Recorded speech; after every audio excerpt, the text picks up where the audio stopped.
Budget 2024-25। আপনারা জানেন যে কেন্দ্র সরকার 2024-25-এ বাজেট পেশ করেছে। এই বাজেটে কোন কোন জিনিসের দাম কমলো এবং কোন কোন জিনিসের দাম বাড়লো সেটাই আজকে ভিডিওর মাধ্যমে দেখতে পাবেন। হ্যাঁ, তার জন্য ভিডিওটি একটু স্কিপ না করে শেষ পর্যন্ত দেখতে থাকুন। আর অবশ্যই আপনাদের চ্যানেলে নতুন হয়ে থাকেন তাহলে চ্যানেলটি সাবস্ক্রাইব করে পাশে থাকবে। ইউনিয়ন বাজেট 2024 তথা বাজেট মানে তাকে ঘিরে অনেক প্রত্যাশা থাকে সাধারণ মানুষের। নিত্য প্রয়োজনীয় জিনিসপত্রের দাম কমবে, বেতন বাড়বে, সচ্ছল হবে জীবনযাত্রা। এই আশাতেই বাজেটের ঘোষণা শোনার জন্য মুখিয়ে থাকেন মধ্যবিত্তরা। গতকালই অর্থমন্ত্রী নির্মলা সীতারমণ কেন্দ্র সরকারের 2024-25 অর্থ বছরের পূর্ণ বাজেট পেশ করেছেন লোকসভায়, যা মধ্যবিত্তদের জন্য বেশ কিছু সুসংবাদ নিয়ে এসেছে। বিভিন্ন গুরুত্বপূর্ণ পণ্যের দাম কমানোর পাশাপাশি কিছু পণ্যের দাম বাড়ানোরও ঘোষণা করা হয়েছে। এই বাজেটে বিশেষভাবে নজর দেওয়া হয়েছে জীবনদায়ী ওষুধ, মূল্যবান ধাতু এবং প্রযুক্তি পণ্যের ওপর। Union budget 2024 costlier and prepared items. দাম কমছে যেসব পণ্যের: জীবনদায়ী ওষুধ, ক্যান্সারের 3টি গুরুত্বপূর্ণ ওষুধের ওপর থেকে কর তুলে নেওয়া হয়েছে।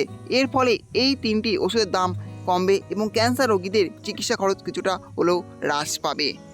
মোবাইল ফোন ও পার্টস, মোবাইল ফোন এবং এর যন্ত্রাংশের ওপর আমদানি শুল্ক 15% কমানো হয়েছে। এর ফলে মোবাইল ফোন ও এর যন্ত্রাংশের দাম হ্রাস পাবে। এই শুল্ক হ্রাসের ফলে স্মার্টফোন ও অন্যান্য মোবাইল ডিভাইসের বাজারে কিছুটা স্থিতিশীলতা আসতে পারে এবং সাধারণ মানুষ আরও সাশ্রয়ী দামে এগুলি কিনতে পারবেন। সোনা ও রূপো, এই মূল্যবান ধাতুগুলির ওপর আমদানি শুল্ক 6% কমানো হয়েছে। এর ফলে সোনা ও রূপোর দাম কমবে।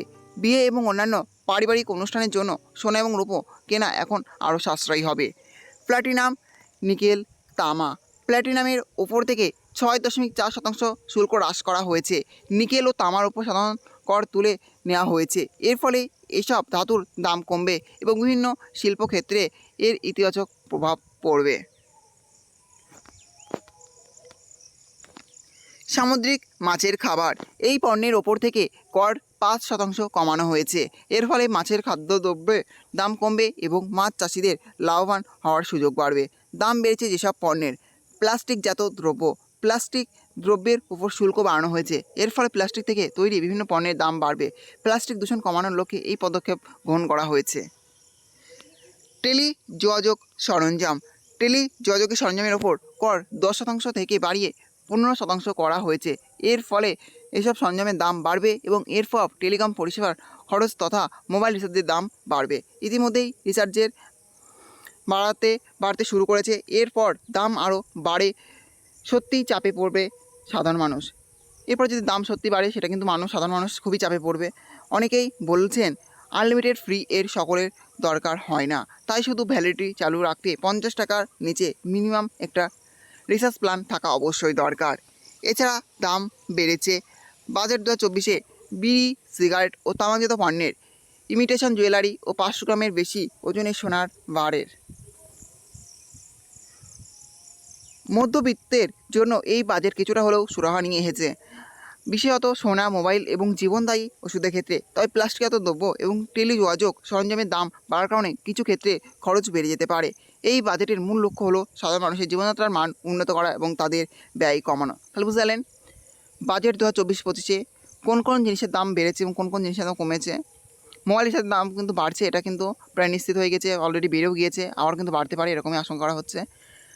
সেটা আজকে তুলে ধরা হলো। এই ছিল আজকের আপডেট। ভিডিওটি ভালো লেগে থাকলে অবশ্যই লাইক, শেয়ার এবং কমেন্ট করবেন এবং এই ধরনের নতুন নতুন ভিডিও সবাইকে পাওয়ার জন্য চ্যানেলটা অবশ্যই সাবস্ক্রাইব করে রাখবেন।